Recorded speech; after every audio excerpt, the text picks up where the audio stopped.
e-learning portal. As I mentioned just now, we are in week 11, and the notes for this week lectures and examples can be downloaded from e-learning portal. I have the notes over here and also the examples, which is related to the content in the lecture notes. And as usual, we will have a class activity. Basically, this is a homework for you guys.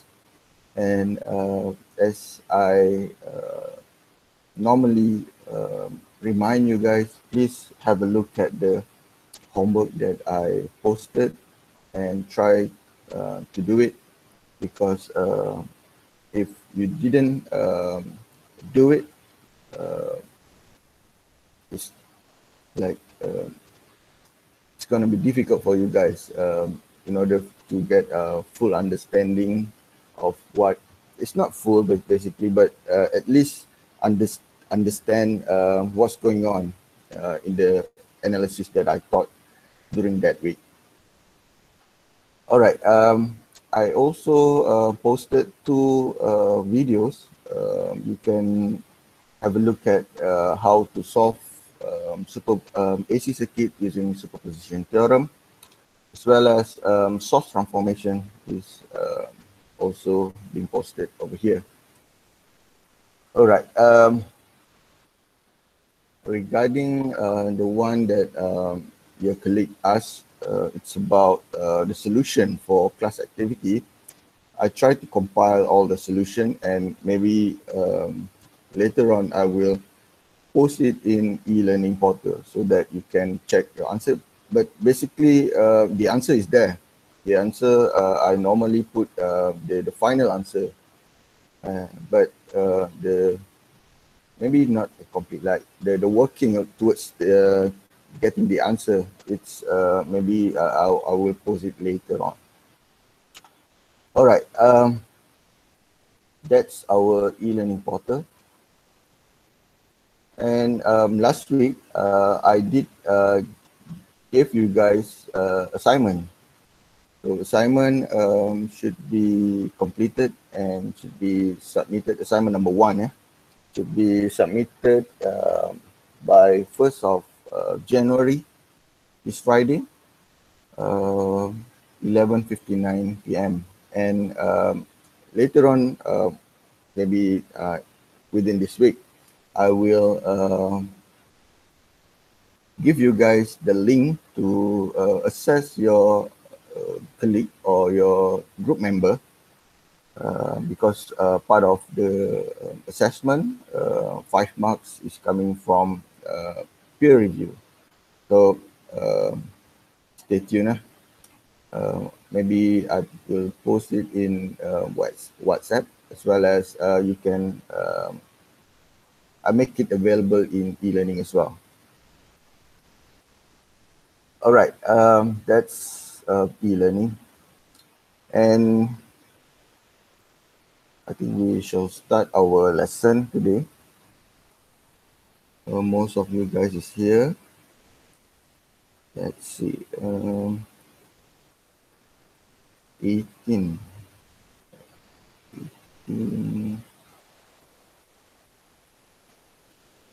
One missing.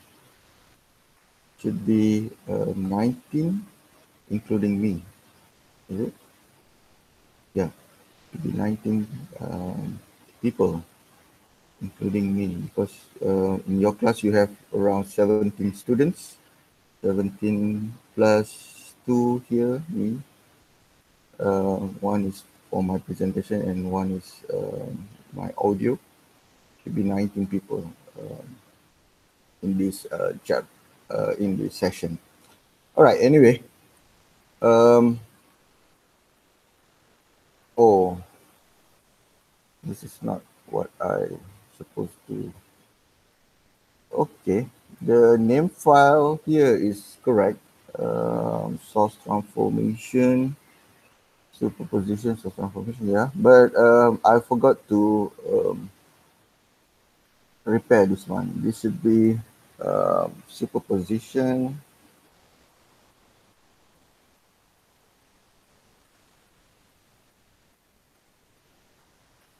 and source transformation.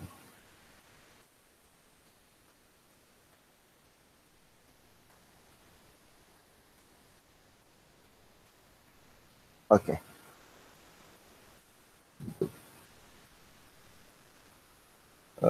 I will modify this one later on in your e-learning because I believe in e-learning you still have this one is week 10 and this one is nodal and mesh.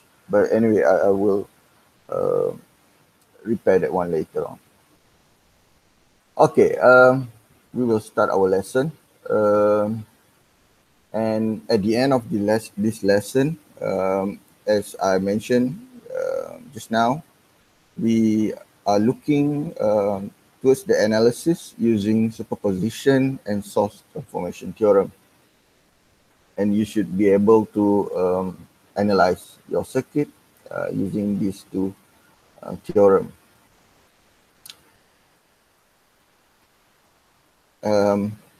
This is what I mentioned last week. In a way to analyze an AC circuit, we should transform our circuit into its phasor or frequency domain. For instance, if you have a capacitor or inductor, and you need to modify it, or you need to convert it into its reactance value, because reactance unit is ohm. So we can apply Ohm's law or any other tools like mesh, node, in this case is superposition, and as well as source transformation, in order for us to solve the circuit. And please remember that the voltage and the current source should be treated as in phasor representation as well. For example, if you have voltage in sinusoid form, you should convert it and write it into its phasor value. For instance, its magnitude or its amplitude, voltage or current, and as well as its angle, the phase angle of the voltage or the current. And you can, after you do that, you can solve your circuit, AC circuit, using any tools that you know. As I mentioned just now, you can use Ohm's law, you can use Kirchhoff voltage law, Kirchhoff current law, and nodal, mesh, as well as any other. And if required, you also need to transform back your answer, or for example, the voltage drop across elements in its time domain value, if required. If not, maybe you can leave your answer in phasor or frequency domain representation. I think this one also wrong. Should be, they make use of the fact that frequency domain analysis is simpler because it can make use of any tools of circuit analysis.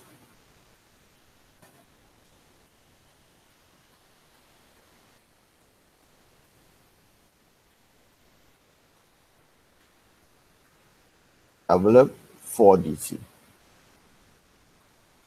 Any tools? All right. So for this week, we are looking at superposition theorem. And if you look over here, it says that since AC are linear, it is possible it is also possible to apply principle of superposition. This becomes particularly important if the circuit has source operating at different frequencies. So this statement is very important over here.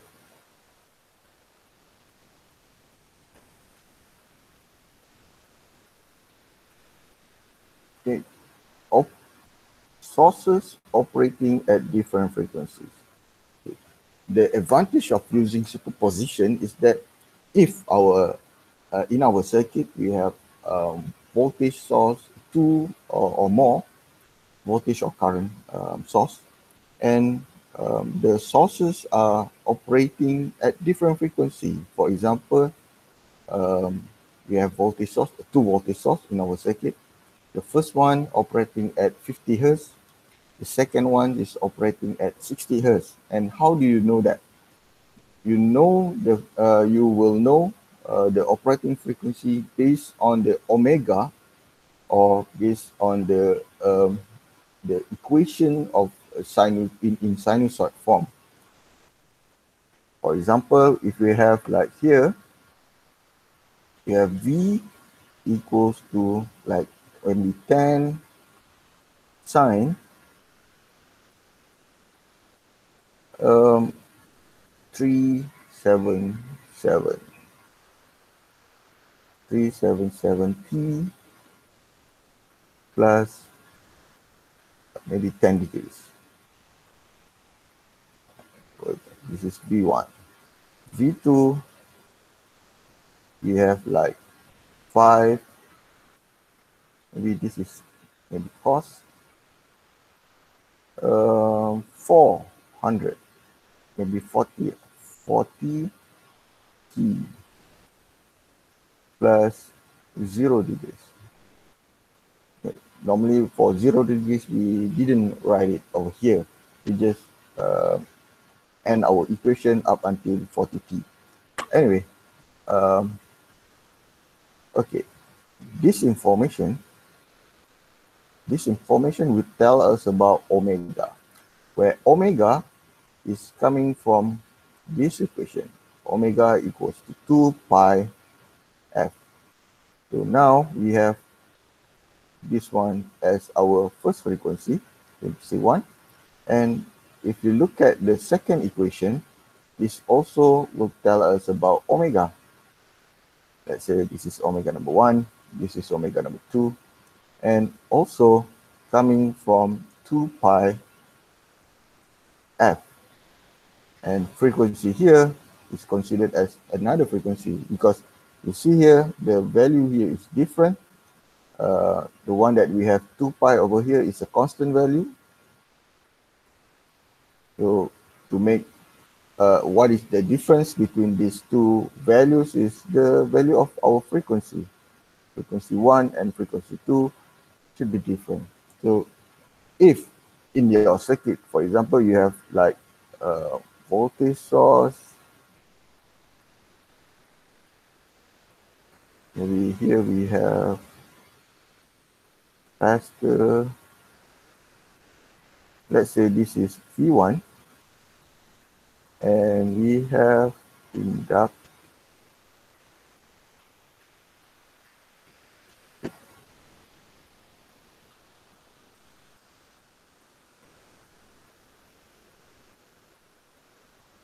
Okay, let's say this is our second source, which is V2. And looking at this circuit, we know that V1 is operating at one frequency, and V2 is operating at other frequency.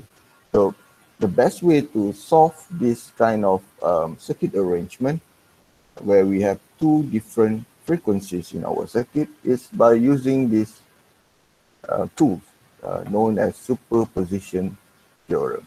So we will use this superposition in order for us to solve this kind of circuit. Because if you remember what we learned in this circuit, for superposition theorem, we will try to calculate our elements in the circuit based on one frequency at a time. In other words, in this kind of, if you have this kind of circuit, first you need to calculate. For example, if I would like to know what is the value of V, let's say this is Vx. So Vx should be given by the combination of the first one, Vx1 plus Vx2, where Vx1 is due to this voltage alone, and Vx2 is due to this voltage alone. Okay, maybe I should label like this. Vx1 is due to this V1, and Vx2 is due to this V2. So, in other words also, if you take one source at a time, means that you will neglect the influence of the other circuit. The influence of the other source. The other source, except for the one that you try to make it active, is treated as either short circuit or open circuit. In other words, for example, for V over here, we will treat it as short circuit. For current, we will treat it as open circuit. Okay, this is considering that all sources will equal to 0 except for the one that you make it as active source, only one. Okay, we move on into next slide. I think this is the reason why we do that, because at the end of your solution, you will try to combine both answer, and both answer, if you look at this kind of example, the first one, Vx1, is due to the influence of V1, and if you look at V1, we have frequency which is due to this 377 omega t equal to 377, as well as your pattern or the type of sinusoid you are considering. So in my answer, I will consider my Vx should be, this is something like sine, and this is plus. My answer should be in cos, but I didn't put it put the actual value over here because I need to calculate the value over here. And another thing that very important here is that if, for example, if you consider V1 and you make V2 as inactive, or you make V2 equal to 0, in other words, you make it as a short circuit over here, you will try to calculate Vx based on the frequency, means that this reactance and this reactance as well, this is considered as XL, and this is considered as XC, should be calculated based on this frequency, this first frequency. So this is considered as XL1 and XC1. And if you consider like, okay, if you consider V2 as active source and you try to make this V1 equals to 0, or in other words, it will become a short circuit over here, and you will calculate your XL as well as XC over here based on frequency you've seen available for V2. Okay, so here XC2 and here should be XL2, XL1 and XL2. Same goes to XC1 and XC2. Should be in a different value due to the different value of our frequency. So you need to remember that. And towards the end of your calculation, and you know that my Vx, your Vx should be based on these two sinusoid form. The first one is due to this V1, where we have sine over here. And the second one, we have Vx2 is due to V2, where we have cos sinusoid over here, cosine sinusoid.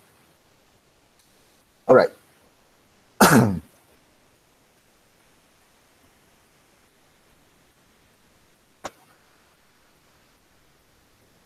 Okay, that's for the source, the superposition theorem.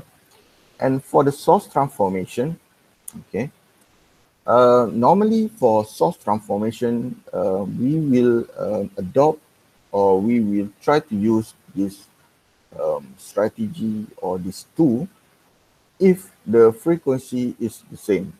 So nothing, this is quite the same as what we looked earlier last week, where if our frequency is the same and we can use, for example, node analysis, mesh analysis, as well as we can use source transformation. The one that we need to be remember that to use source transformation, you can convert voltage in series with your impedance to become current in parallel with your impedance.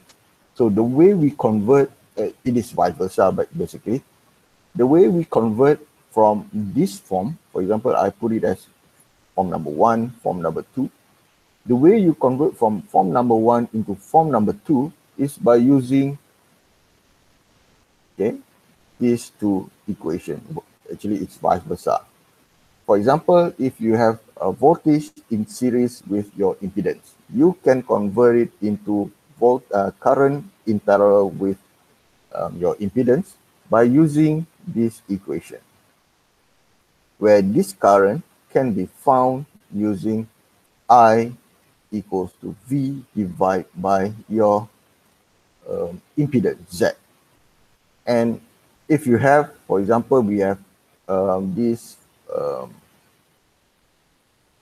arrangement, you have source in parallel with your impedance, you can convert it into this form where we have voltage in series with your impedance by using this equation, where the voltage over here can be calculated using Z times I, or I times Z.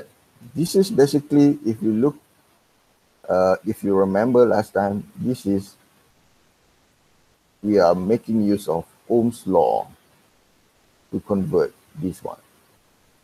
It's basic Ohm's law, right? And remember this transformation from first form into second form, or the second form into the first form, is vice versa. And you only need to remember this equation in order for you to transform from one form into another. And you also need to remember to transform the arrangement, whether it's in voltage form or it is in current form. You need to take note of the connection of your circuit. If you have voltage in series, means that you can convert it into current in parallel. If you have current in series, meaning that you cannot do that. You cannot do the source transformation. You cannot make it. All right, same goes to the current. Current must be in parallel with your impedance so that you can convert it into a voltage and impedance in series. Okay, we go into our first example. Looking at this example, we have two sources. We have current source 5 with the angle of 0 degrees, and we have voltage of 2 with the angle of 90 degrees. And looking at this circuit arrangement, we know that both sources is operating at the same frequency. And why? Because all these parameters, the passive element, for example, we have inductor, two capacitors over here, already being converted into its reactance value. So this example, actually it's considered as an easy example because we don't have to do any kind of, we don't have to calculate reactance 2 times because reactance is already been given over here. All right, actually you can find this example in textbook, if I'm not mistaken. Yeah, the page is 419. By the way, we go through this example, and in this example, we need to calculate our, oops, maybe I should change it first. Okay, we need to calculate I/O, where I/O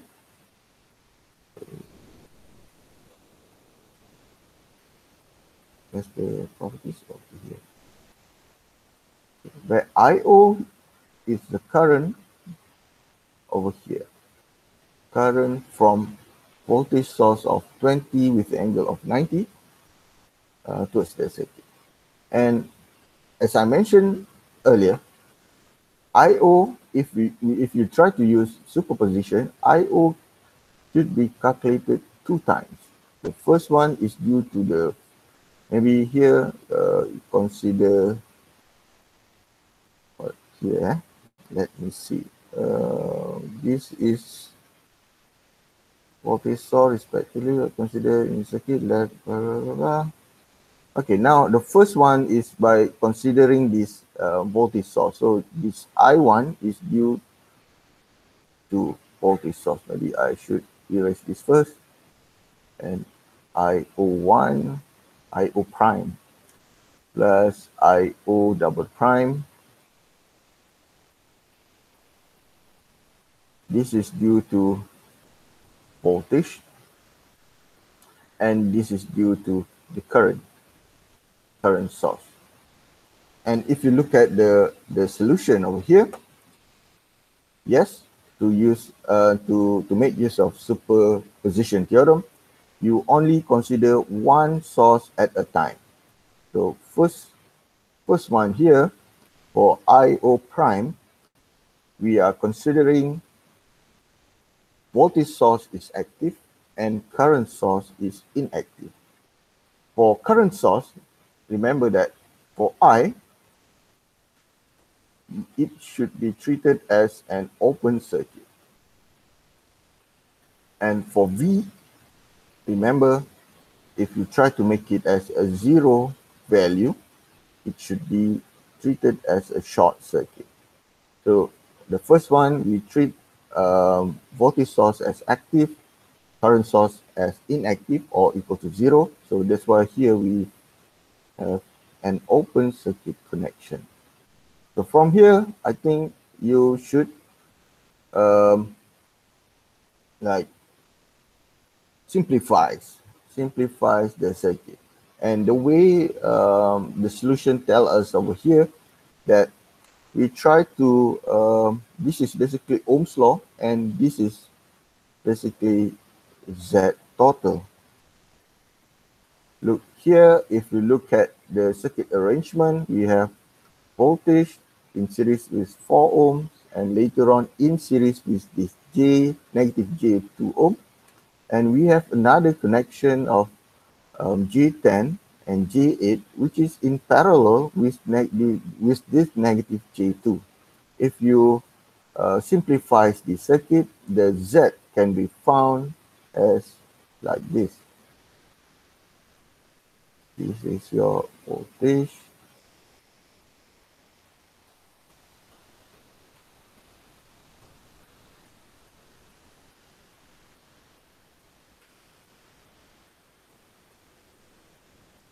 You can also draw your circuit for your impedance in its original form, but this is my style. I would like to draw, because this is impedance, so I draw it a bit different. I draw it as a box over here.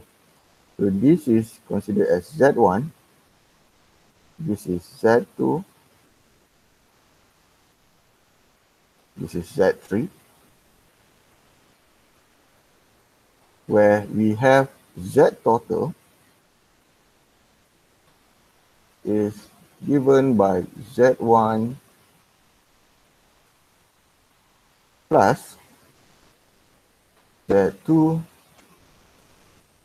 in parallel with Z3.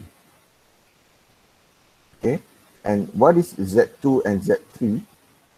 Actually, for Z1, I put it for Z1 first. Z1 is equal to 4 minus G2.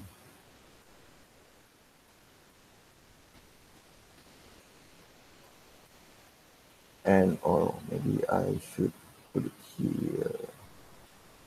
I erase this one first.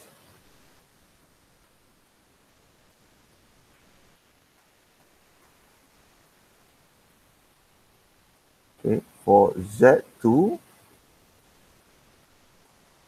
is given by only this negative G2. And for Z3, given by 8 minus, sorry, not minus, plus G10. And all this should be in the unit of ohm. Here we have Z1 also in unit of ohm. So using these three values of impedance, you know that the connection should be, the series parallel arrangement should be for Z total is Z1 plus Z2 in parallel with Z3. So you need to solve that one. And the way you solve is using this sort of calculation. So what happened over here for IO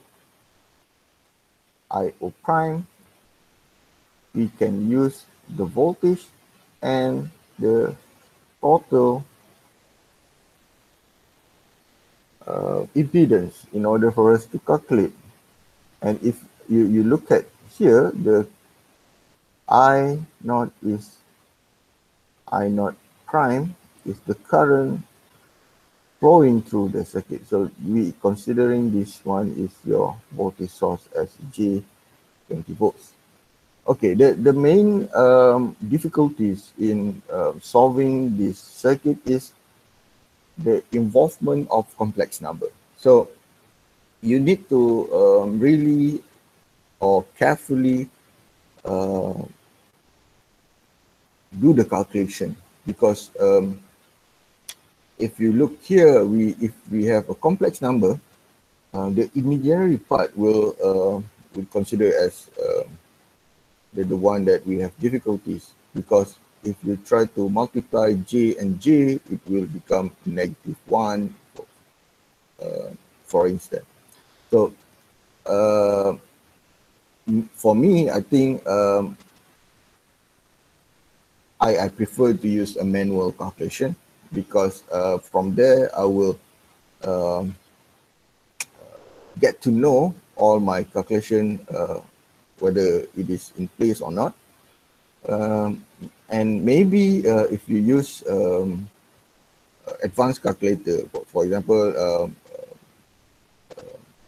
scientific calculator that available in the market nowadays, I think you can easily calculate your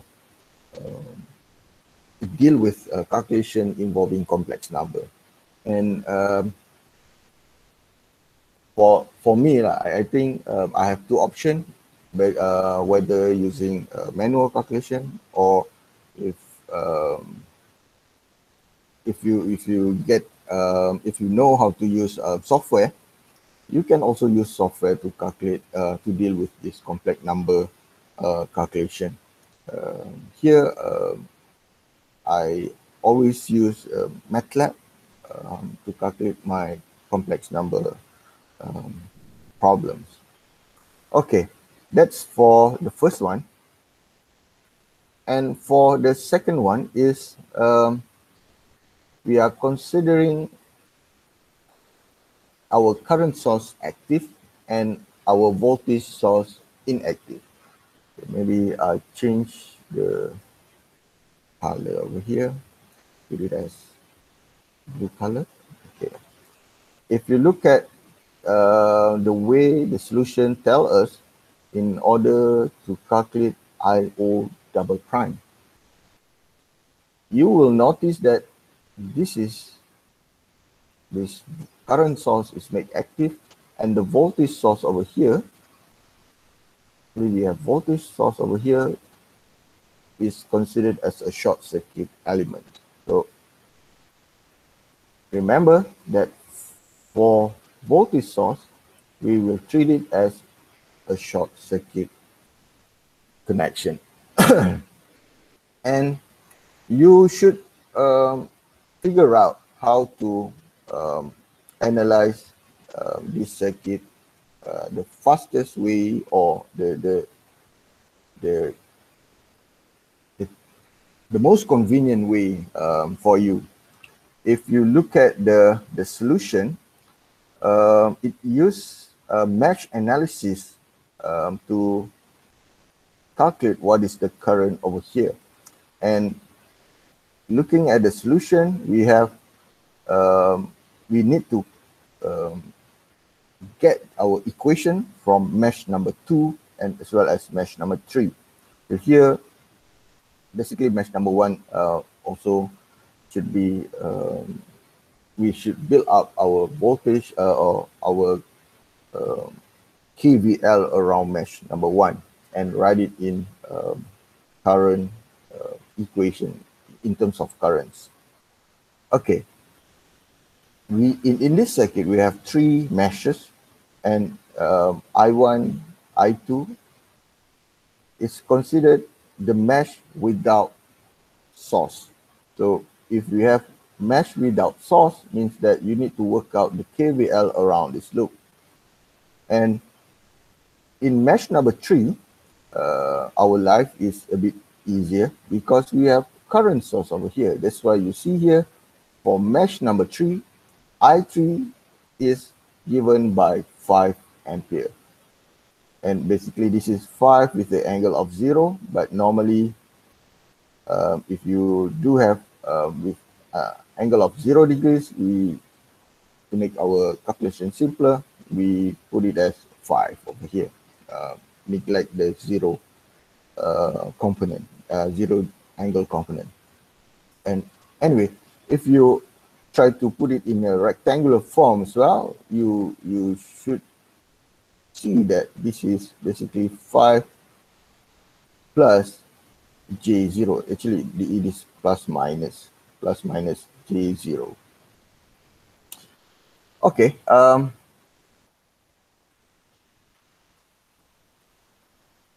Let me put it in this way. All right. We try to see what's going on in our circuit. Looking at the direction of the current, if the current is flowing that way, means that we're going to have a polarity of voltage drop to be written like this. And that is for mesh number 1. Working, try to derive the Kirchhoff voltage law around this loop. You see that we have I1 times 8 This is because this is definitely I1, and we have a current over here. Okay, current over there is, maybe I put it as IA. This is IA. We cannot say IA is a definite 5 ampere or definite I1. Okay. We put it as IA, should be times G10. And we have the current over here.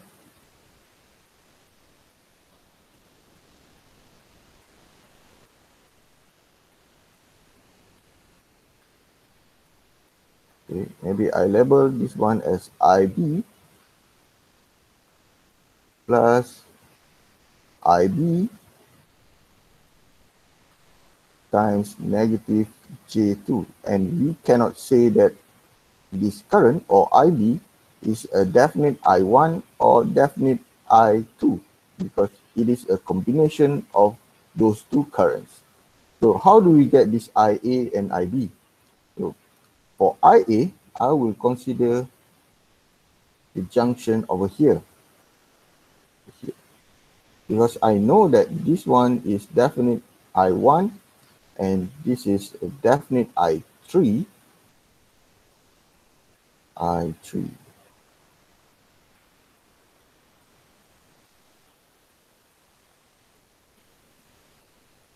I3. And I want to know what is this current, which is I labeled it as IA. So this is, again, this is I1. So IA is given by I1 minus I3. Okay. Same goes to IB over here. I cannot say it is a definite I1 and it is a definite I2 because it is basically the combination of these two currents. And the point that I would like to consider is at this junction. At that junction, looking at that junction, I know that I want my IB over here. I have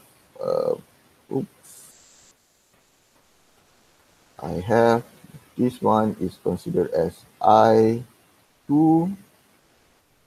and I have this as my I1, definite I1. So IB is given by I2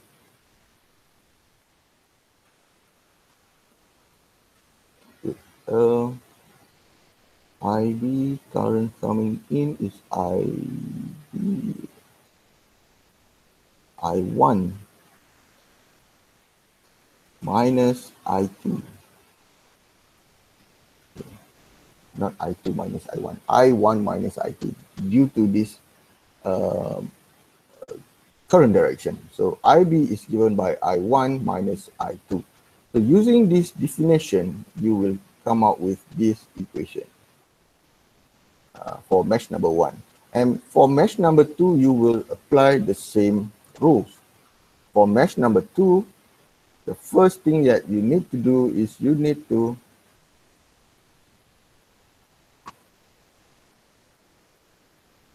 determine the polarity of your voltage drop.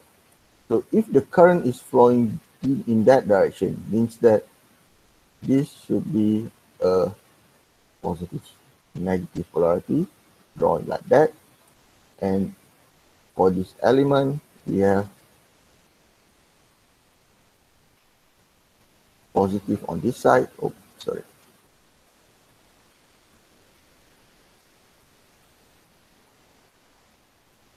Because current is flowing in that direction, so we have positive in this side and negative on this side. Same goes to this, negative J2 to be in that kind of voltage drop polarity. So you should work out the voltage drop around this loop. And if you look at the current that we need to identify, is the first one is current over here. current coming over here, and also the current over here. Let's say this is IC, and the first this maybe I label it as ID.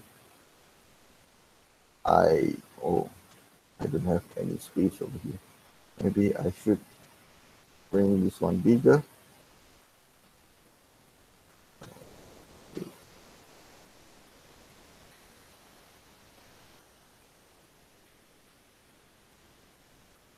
Let's say this is ID. Oops. ID. Okay. Actually, for ID is a bit easy because we know that ID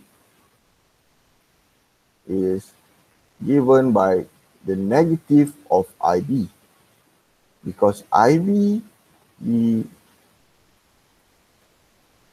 already know that IB is given by I1 minus I2. So for IB is the reverse value of that. It is I2 minus I1. And for IC over here, okay, I will consider the point or the junction at the top here, where if I write it back or draw it back, I have IC that I want to calculate here. I want to know what is the equation of IC, and I have this is I3, and I have a definite I2 flowing in that direction. And here, IC can be found by solving this junction, where IC is given by I2 minus I3. Okay.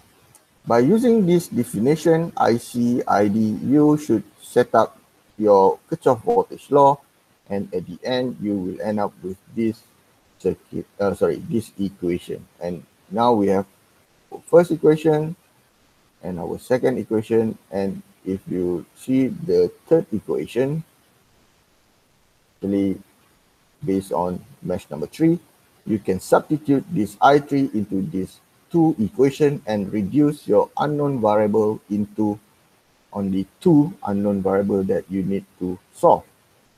And once you do that, you can use here they use substitution, because it express the first one. You should substitute equation number 3 into equation number 1 and 2, and later on you use I1. You try to modify I1 and then substitute I1 into the other equation. This is basically simultaneous equation solution, and at the end you will get your answer for I2. Okay, and looking at the circuit over here, if you look at the direction of I2 and the direction of IO2, IO double prime that you would like to analyze, basically I2 is equals to negative I naught double prime. So if you want to know I naught double prime, it is given by negative I2. Whatever you found for I2, just negative it, or take the negative of I2, and you will get IO double prime. And at the end, again, you try to combine those two current that you calculated and come out with a single current of I naught. Okay, that's for example 10.5. I think this example is a bit easy because we have two voltage, or in other words, I would like to say that the circuit itself have been transformed into its phasor domain. And we know that we don't have any frequency information. So the frequency we are considering for these two sources is the same frequency. And if you look at the reactance, the value of reactance already been converted for you in order to just proceed with the any analysis of the circuit in order to find I/O. So the main thing here is that I/O should be calculated 2 times, I/O double. First I/O prime, and the second one should be I/O double prime. To be calculated 2 times because we are using superposition theorem. Okay, I think later on you should have a look at the solution, because the one that I explained to you just now is just the idea of how this equation come about, and also the strategy of how do we solve using superposition theorem. Any questions so far? Any question? Answer. Okay, can you follow the example? So far. So far, okay. All right. Now, actually we have 3 examples over here before we end up our class. So I try to make it as fast as possible, or maybe not as fast as possible, but as detailed as possible. Okay, we move on into our second example. Make a mistake over here. This is basically example 10.6. Right. For example 10.6, we have a circuit. This is a bit tricky, because if you look at the sources available in this circuit, we have 3 sources. If you look at the value of omega over here, okay, and we have a DC voltage here. Okay, this is considered as AC. Why we consider it as AC? Because we have a sinusoid form of it, and also we have the influence of frequency over here and here. And why we consider this as a DC? Because we don't have any frequency influence, and it is written in a normal constant value. All right, we have 3 sources. 2 sources are AC, 1 is DC. And to make our life more difficult, the omega for each AC sources is a bit different, because here we have omega equals to 2, here we have omega equals to 5.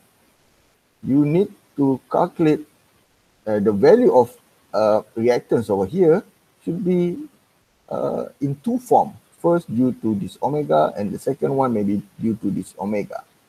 And if you try to find out what is for DC over here, what is the frequency for DC? The frequency we are considering here should be equal to 0. If frequency 0 is considered for DC, means that for inductor, it will become a short circuit, and for inductor, it will become an open circuit. So that is the thing you expected in your solution. Okay, return back to our main question. Here it says find VO of the circuit of figure 10.13 using superposition theorem. As I explained it to you just now, we have 3 sources, means that we need to treat, we need to calculate ours. If you try to use superposition, we need to calculate 3 times in order for us to get to know what is the real value of VO or V naught. All right, here is the solution.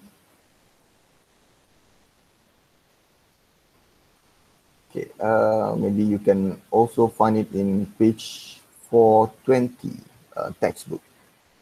All right, if you look at the solution, as I mentioned to you before this, we are considering 3 different frequencies. And for this DC, we consider omega equals to 0, frequency equals to 0. And this is also been mentioned earlier.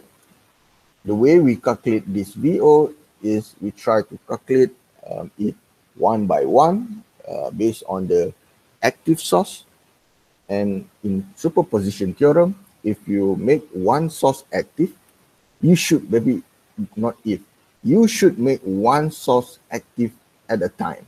The other sources, you will treat it as either open circuit or a short circuit based on the nature of the source. For voltage, maybe you should treat it as short circuit, and for current, you should treat the current source as an open circuit. Okay, we go through this solution. The first one, if you look here, we are considering this 5 volt DC voltage, and it says here that due to the 5 volt DC voltage source, V2 is due to 10 cos 2t voltage source, and V3 due to 2 sin 5t current source. This is nothing. All right. To find V1, we set 0 all sources except 5 volt DC source. We recall that at steady state, capacitor is an open circuit to DC, while inductor is a short circuit to DC, where this is an alternative way of looking at this because omega equals to 0, j omega L equals to 0, 1 over j omega C equals to infinity. Either way, the equivalent circuit is shown in figure 10.14a. By voltage division, we will get negative V1 equals to 1 over 1 plus 4 times 5 equals to 1. What's going on in this, the first solution, is that we only consider this DC voltage source, and we try to make these 2 sources, voltage and current source, as our inactive sources.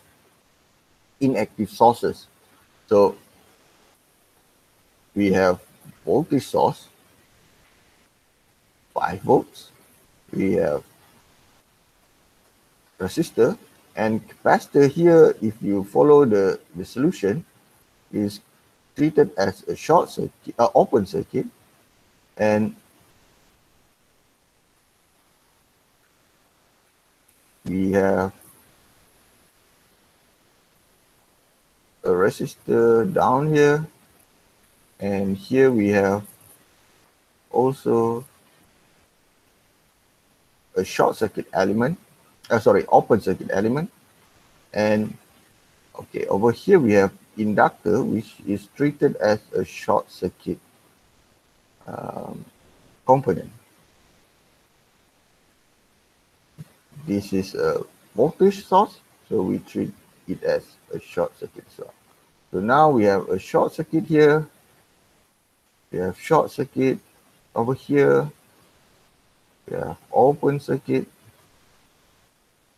and open circuit. And we know that we need to find what is the voltage drop across here. And this is the 5 volts voltage source. And if I redraw this circuit, look here, we have 2 resistors in series, and we have a short circuit element, 2 short circuit elements. This one is due to our inductor, and this one is due to our voltage source. And we have open circuit element, first due to current source, and the second one is due to the capacitor. So we can simplify this circuit into this form.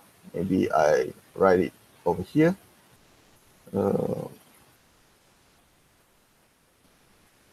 Okay.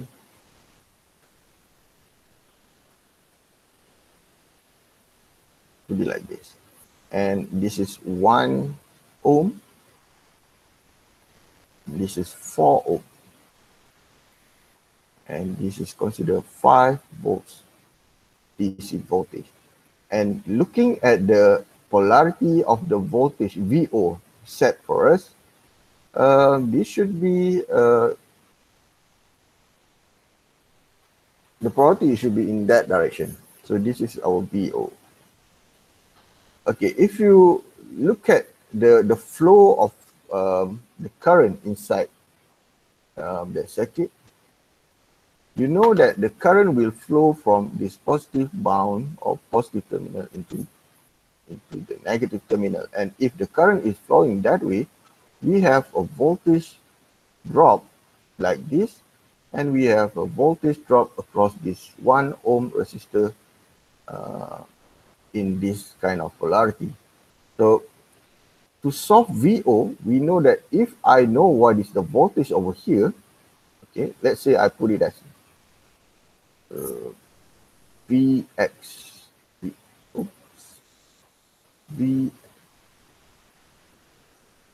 should erase this first and put it as Vx. Okay, VO is basically negative Vx, where Vx can be calculated using voltage divider rule. Okay, voltage divider rule says that if I want to calculate the voltage over here, given by this equation, 1 divided by 1 plus 4 times the voltage seen from the source or from the complete circuit. So this is how I calculate my Vx, and to know what is the value of VO, it is a negative value of Vx. So that is what happened in this calculation. Okay, I think it should be negative value over here. Oh, so negative Vx is our VO. So it should be a negative value over here, I think. See, we change the color first. So that's green. And we know that VO is negative 1 volts. VO prime. VO, the first VO that we calculated. Okay, yeah. Not negative, because V1, if I take this negative sign towards the other side, it should be a negative value. Anyway, that's for the first calculation, the first one, the first voltage here. We consider a DC voltage. And remember, if you look at the text over here, we consider frequency over here is equals to 0, or in other words, omega also equals to 0. Okay, that is for the first solution. And our second solution, maybe V2 over here. Maybe I should change the color first. Put it as blue. Okay.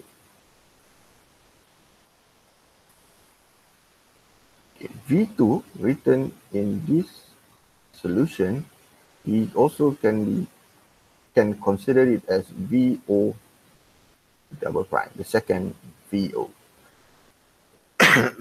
To find V2, we set 0 both 5 volt source and the 2 sine 5t current. Oh, okay. In this second part, we try to make this one active.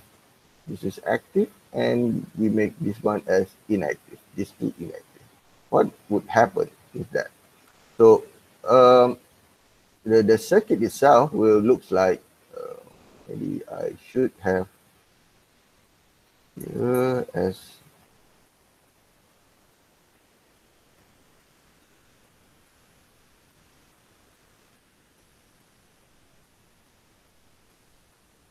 like to draw it back, plus minus. Here we have inductor. What else? Inductor. Okay, current source is treated as open circuit here, and we have what else? Resistor. Resistor. Should start from here. Resistor. We have also here we have resistor. In the middle we have capacitor. Okay. At the end here we have, if I'm not mistaken, we have the voltage source. Okay, we have the voltage source will be treated as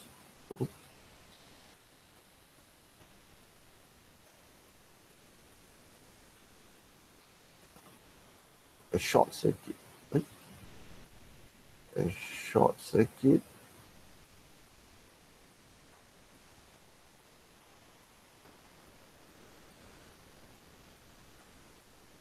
Okay, this is short circuit. Oh, short circuit due to the voltage source. We for 5 volt DC voltage source. This is open circuit due to our current source, and this resistor is 4 ohms. This one is 1, and this should be our XL, and this should be our XC. Or maybe I put it as negative J XC. This is J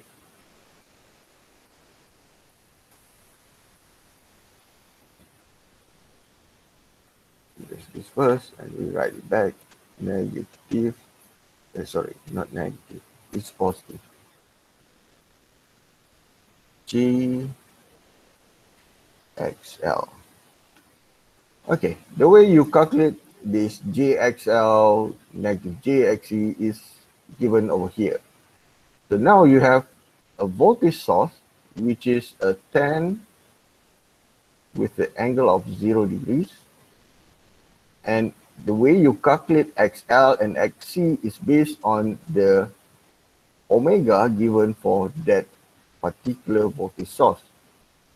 The omega here is 2 radian per second, and you will use this formula in order for you to calculate JXL, and you will use this formula in order for you to calculate this negative JXC. Maybe I erase this. Right. Now, looking at the circuit arrangement, the voltage that you would like to know is the voltage over here. The voltage of VO is here. And here is VO double prime.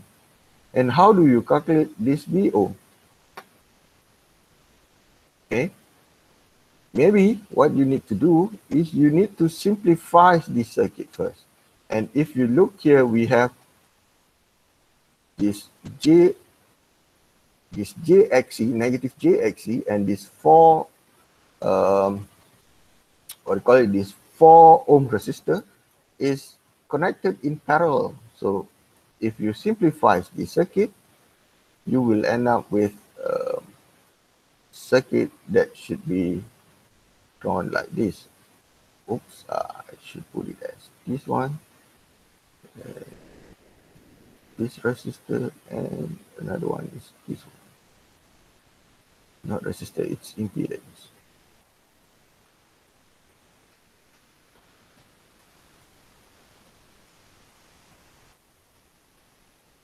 Okay, let's say I label it as Z1, this is Z2, and this is my Z3. And my Z3 is given by JXC, negative JXC, in parallel with 4 ohms. Maybe this is a bit confusing. Put it as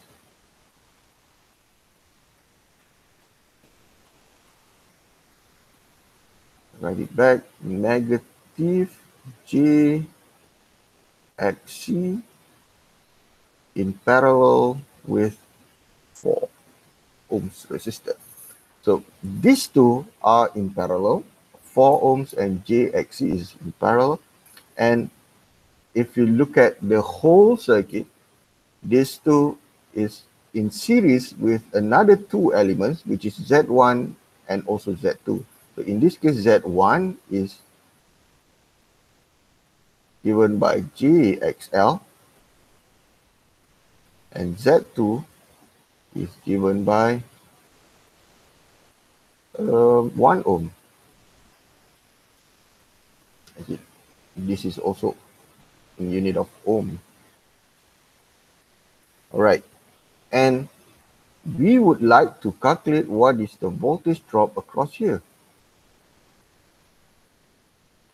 VO double prime. And the easiest way, I think, the easiest way is by using voltage divider rule. Okay, voltage divider rule says that VO double prime is given by Z2 divided by Z1 plus Z2 plus Z3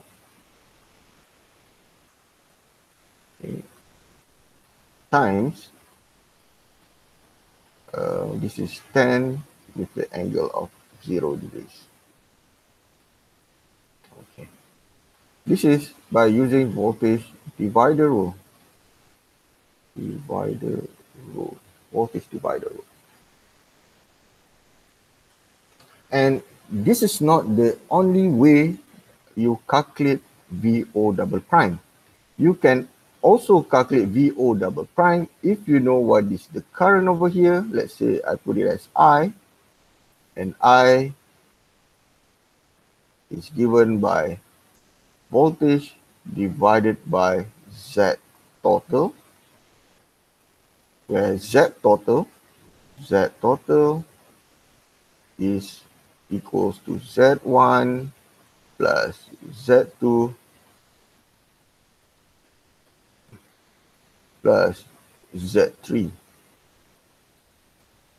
Okay, and later on, after you find what is I, you can calculate VO double prime using a simple Ohm's law, where I times Z2. If you compare this strategy and with this strategy, basically it's the same, because ZT is Z total is Z1 plus Z2 plus Z3. It's given over here. And voltage over here is 10 with the angle of 0. It's given here. And times Z1. Okay, Z1 is given, Z2 is the information you found over here. So basically these two strategy is the same, but the first one we can straightforward get our VO double prime using voltage divider rule, and the second strategy is by finding the current and later on try to multiply it with use Ohm's law to find VO double prime, voltage drop across this Z2 element. So both are the same. So if you look at the solution over here, right? Okay,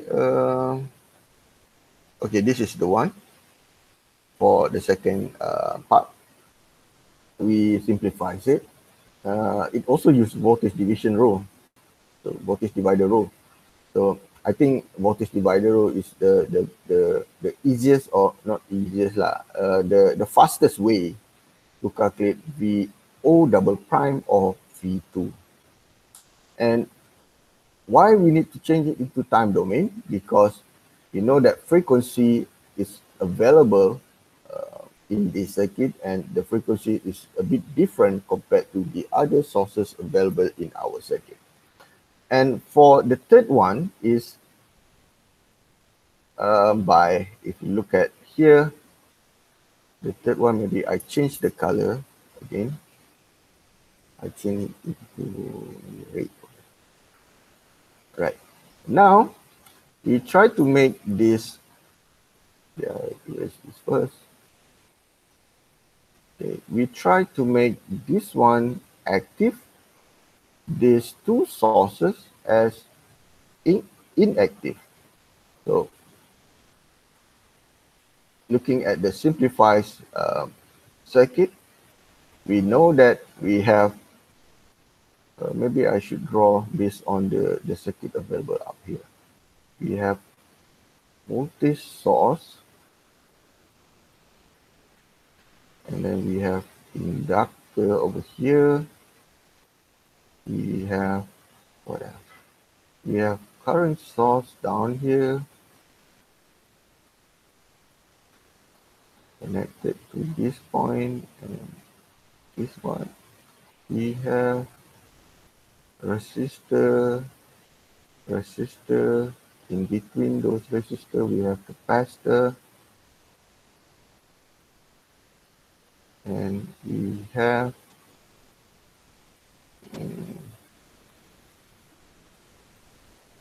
voltage source, DC voltage source. Okay.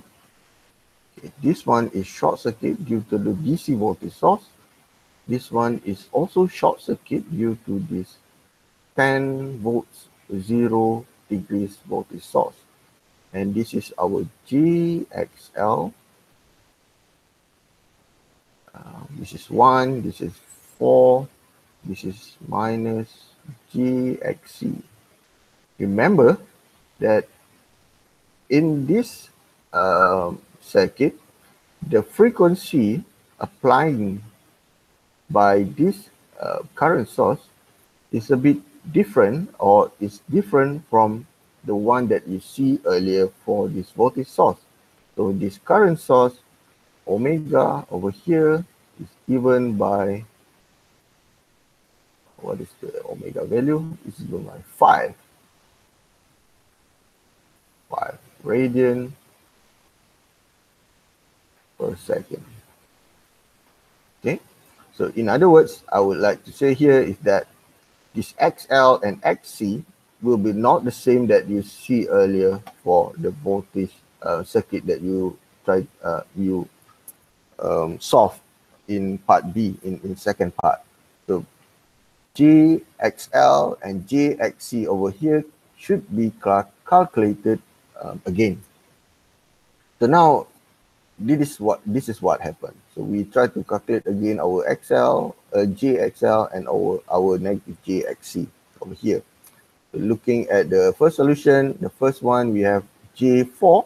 Now it's become J10. The second one for negative JXC, we have negative J5.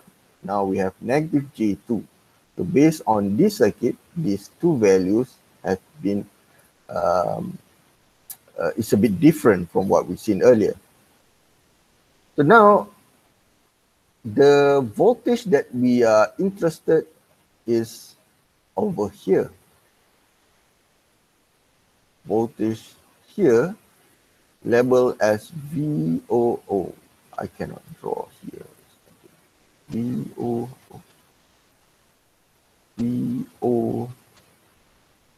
triple prime, where VO triple prime, according to the solution, is also labeled as V3. Okay, never mind. Now, how do we solve this kind of circuit? We know that we have, actually this circuit should be simplified into a more simpler form. If you try to simplify this one, what would happen is that now we have current source, and at the left hand side we have inductor. Okay, maybe I should put it this way. At the left hand side I have inductor here, or label as Z1. I can label it Z1 later on. All right, now I have another component over here, which the resistor that I found here, and I have another one here. Okay, now maybe I label it as this one as Z1, this one as Z2, and this one as Z3. Where Z3 is basically coming from negative JXC in parallel, in parallel with 4 ohm, and later on basically this circuit can be further simplified. The right one, I should put it as Z3, the left, not Z3, Z4. This should be Z4, the left side is still Z1. I can simplify this circuit into this form where Z4 is the series of Z2 and Z3. So Z4 is Z3, Z2 plus Z3. Okay, now where is the current that I interested, or where is the part that I interested in? Okay, the part that I interested in is here. So to calculate, okay, here, to calculate the VO triple prime or V3, I can use the information of this current I1, and using this I1, I multiply it with 1 ohm resistor, I will get the voltage drop across here. So here, where is my I1? I1 is basically from my second simplification is here. I put it as I1. And my second simplification, simplified circuit is over here. This is also I1.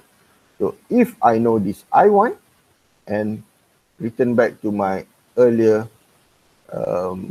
circuit, we know that I1 is here,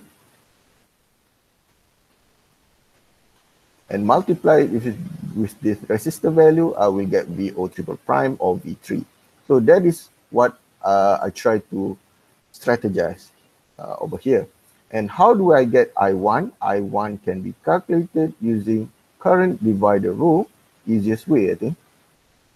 Current divider rule says that if I have 2 branches, I can use this formula, where the formula gives, it can be written as Z1 divided by Z1 plus Z4 times the current I see here is 2 with the angle of negative 90 degrees.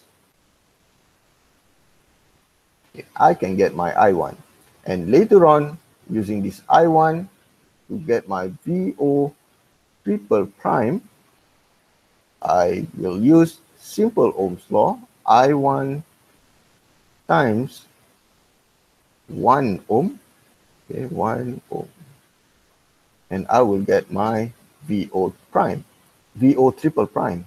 Then VO triple prime here is, if I try to write here, VO triple prime is given by its magnitude and its angle. So this is in phasor, and I would like to use, I would like to convert it into a sinusoid or time domain representation, where VO triple prime, magnitude, what is the sinusoid version of this? Sine 5t, sine 5t, maybe plus or maybe minus the angle I got here. Maybe I put it as PO triple prime, PO triple prime. So that's how we solve it.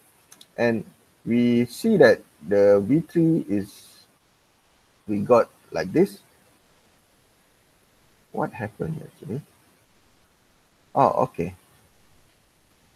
The first one, we have our equation written in cos.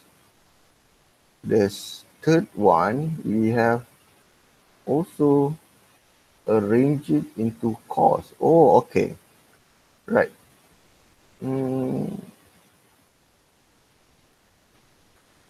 Let's see. Okay. All right, I understood now. If you, the current that you see over here, okay, actually it's in a cosine form, where originally, if it is in sine form, the angle here is 0. So originally it is I can be given by 2 with the angle of 0 degrees. This is considering the current source in sine form. And if you look at our calculation, it says there 2 with a minus of 90 degrees. Basically, this is in a cosine form. Cosine form. Here, see here, this is in cosine form, and at the end you get your answer also in the cosine form. If you leave your, okay, for example, if you use at this part, maybe if you use 2 with the angle of 0 degrees, also your answer is correct. Either one, because you see at the last part over here, last solution, where we get this angle negative 80, and it the voltage is written in cos, and later on it is converted into sine. So that doesn't matter whether you use cos or sine, but at the end you should stick with your the one that you use, or whether the cosine or sine. And if you, for me, I think I'm not gonna use this negative 90. I will stick with this value, and from this value I can straight get my answer in sinusoid, in sine form. So in order for me to rewrite my answer, this is V1, VO, not V1, VO prime. This is my VO prime, and plus my VO double prime, and you see here VO double prime is still in cos, plus VO triple prime, where VO triple prime is in sine equation. So this is VO double prime, and this one is VO prime. All right, that's for the second example. Can you follow me?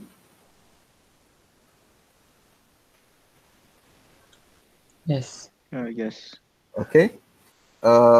If you look at the solution over here, it's a bit confusing. I don't know whether you guys confused or not, but maybe some of you guys will get confused. And why suddenly negative 90? But if you look at here, it is given by 0 angle. Okay, this negative 90 is due to the conversion from sine to cosine.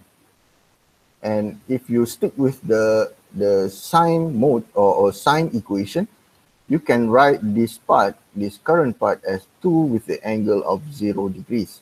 And you proceed with your calculation. At the end, you will get, you should write your answer in sine form. That's the, I think, the tricky part available in the solution. But if you follow what I just explained just now, I think it should be okay. And if you have a look at my the way I explaining is that I'm not looking into the math, because the math you can always put it in your calculator and try to calculate it later. I try to give the insight of how do you analyze the circuit, what do you expect to see when you try to simplify your circuit, what is your strategy to what do you call it, to solve that particular maybe voltage or current. All right, we proceed to our next, our last example. This, I think this example is quite straightforward and maybe what do you call it, easy. Okay, and now for source transformation, remember that we try for source transformation, normally the voltage, if you have two voltages or two sources, normally both sources or the sources inside your circuit should be in the should be available in the same frequency, and otherwise you cannot use source transformation to do that, unless you blend it with a superposition theorem where you consider one source at a time. Okay, consider this example. We have only one source in our circuit, and our objective is to find what is the value of Vx over here. And looking at this circuit, maybe I can roughly give you the idea. If you look at these two, okay, these two is a voltage in series with resistor. So that part can be also converted into a current source in parallel with that 5 ohm resistor, and the rest should be kept intact. Okay, we have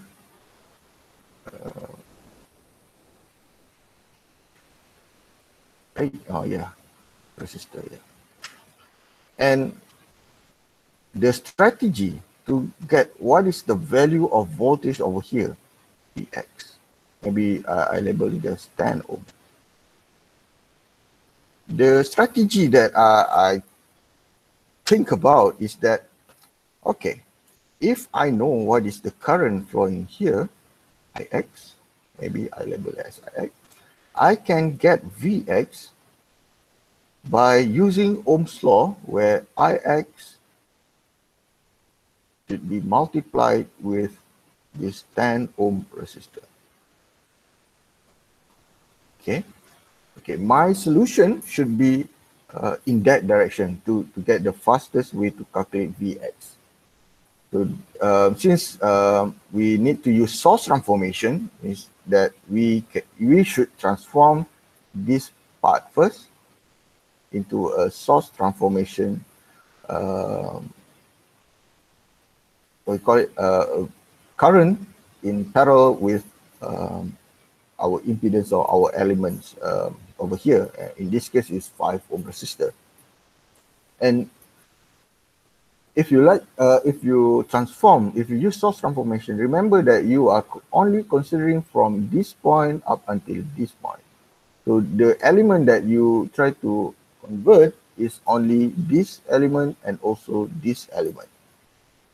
The rest will be kept intact in the circuit. All right, we'll see what going on in our solution.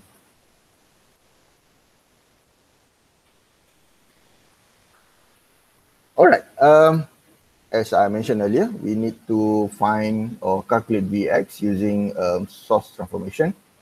And the first one is that we convert these two elements, into a current in parallel with 5 ohm resistor.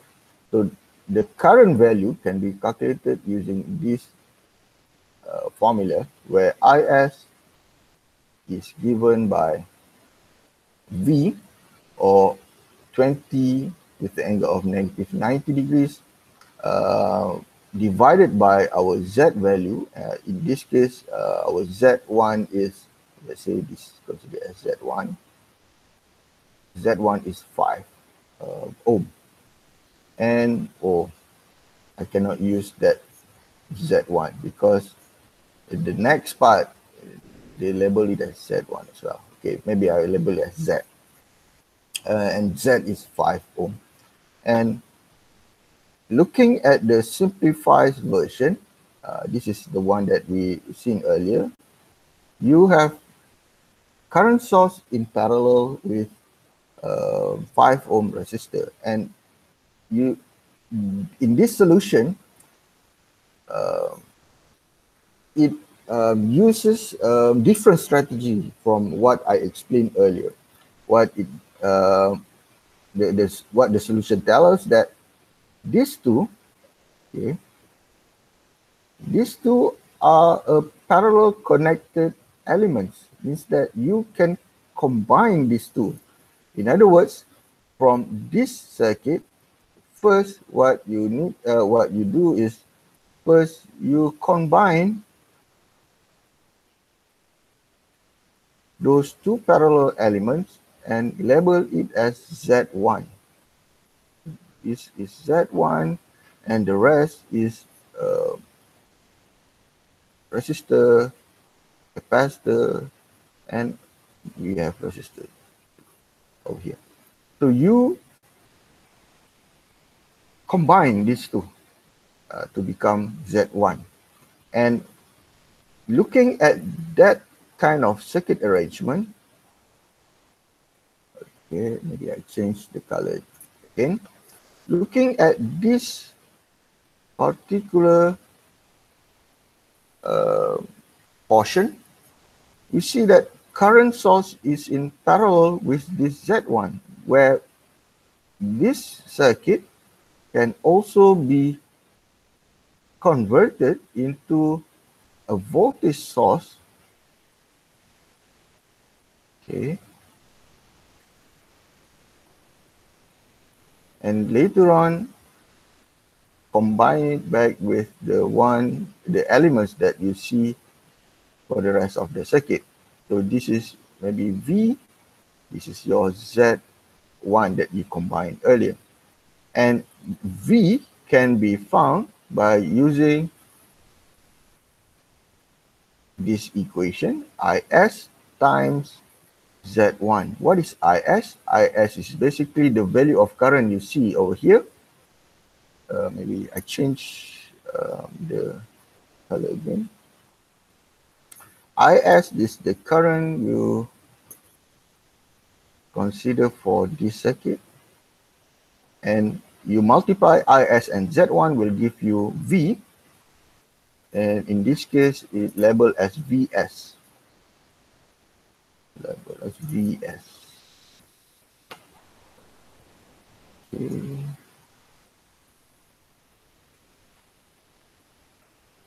This is Vs.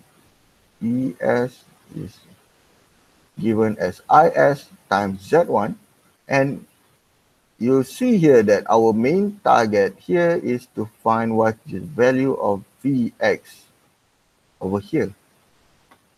And the solution tells us that we use simple Ohm's law, where you use this current I, maybe I put it as no, we use voltage divider rule. Maybe, okay, we proceed with the solution first, and later on we'll see what else can we do if we have this kind of circuit. All right. In this solution, it uses voltage division in order to calculate what is the value of Vx. Okay, referring to our circuit back, we have 4 ohms here, and we have J13, negative J13. If you try to calculate what is Vx using voltage divider rule, okay, you should take this value, the 10 ohm value, element value, and divide it by total value of the elements in series. Okay, later on I will write down what is ZT and multiply it with Vs.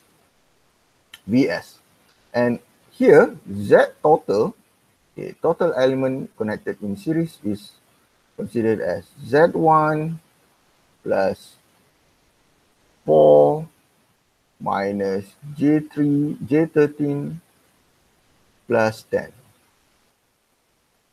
Okay. That is one way to calculate Vx. I think the one presented in the solution is the fastest way to calculate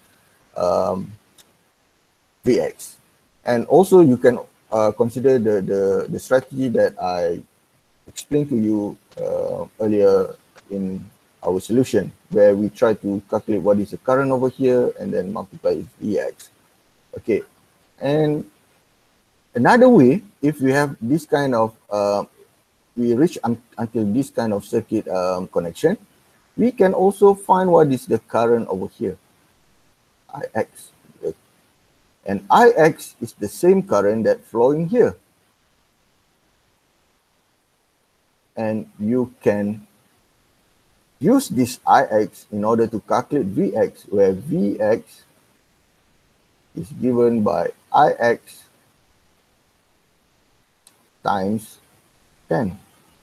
And maybe you were wondering, what is Ix? Ix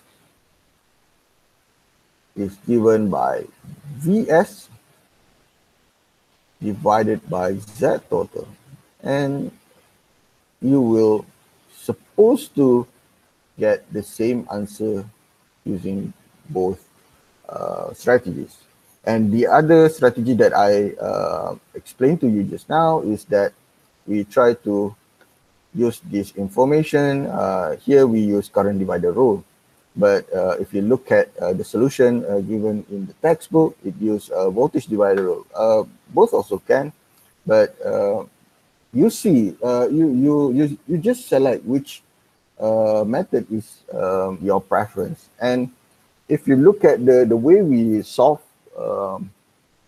Vx in this example, we will use source transformation. The first one also use transformation. The one that presented in the textbook also use source transformation. But in the textbook, we need to transform 2 times. In my solution that I explained to you earlier in the example, I just convert 1 time from voltage source in series with resistor to become current source in parallel with resistor 5 ohm, and later on use current divider rule to calculate what is the value of Ix. Either option that you prefer is acceptable because we still use source transformation. All right, I think that's the end of our lesson today.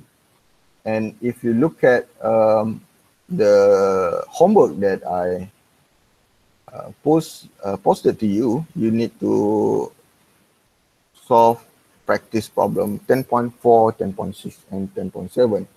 And this is actually is our weekly basis activity. We try to get more understanding on what we learn during that week. All right, I think that's the end of week 13 lesson. Any questions so far? No, sir. Okay, and next week, Okay, not this Thursday. Next week, we will look into AC circuit analysis, where again in AC circuit analysis, but we try to have a look at Thevenin and Norton theorem. How do we handle Thevenin and Norton theorem? Basically, never Thevenin and Norton theorem have been we have been discussing these two techniques in DC circuit analysis. This is something which is a refresh idea of what happening for AC circuit analysis. And also, if you I forgot already. What else? Okay. In Thursday class, we plan to have our tutorials. Again, in our tutorial, as usual, I will let you guys to answer maybe one question, and later on we will discuss the rest of the question in our tutorial. Make sure you present yourself in next Thursday class, because I think that class I will explain more on the example, another maybe 3 examples, not example lah, like solution of our tutorial. Okay. Anyway, have you filled out the attendance form? Do you have the link? Yes, sir. Okay. Can I get the link? Okay, Ame. I think here's the link. Okay. Have the link in our chat room. As usual, turn on your camera lah. Okay. All right. As usual, we should take our picture. You have any problem having an online session up until today? It's all good. Stress? Gotten used to it. Okay, we need to adopt this kind of what call it knowledge transferring. Maybe I don't know. Maybe March, I believe, you will get the opportunity. We'll see.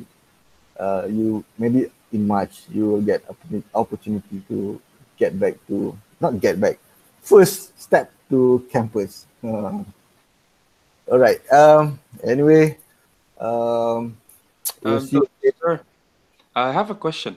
So has been there what do you call it? A statement from the university that until the end of the semester we won't be back? Official statement is still not available, but the rumors that I heard, maybe we will stay in this mode up until March. I think the rumors, but maybe we'll let's wait for the official announcement from the top management of universities. But this is a rumors, yeah, not definite information.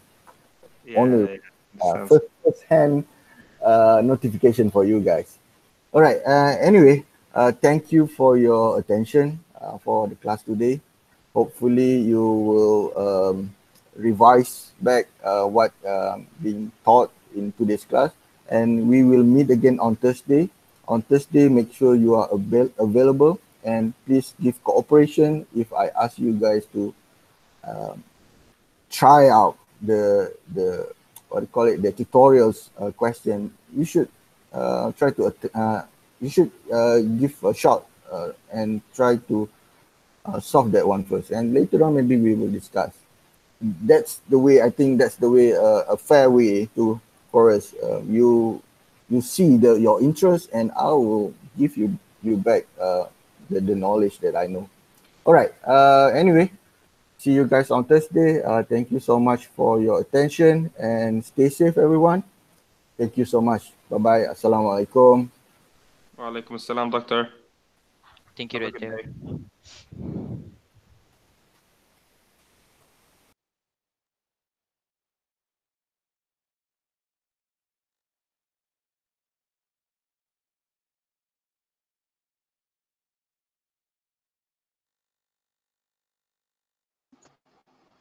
ơi ơi ơi ơi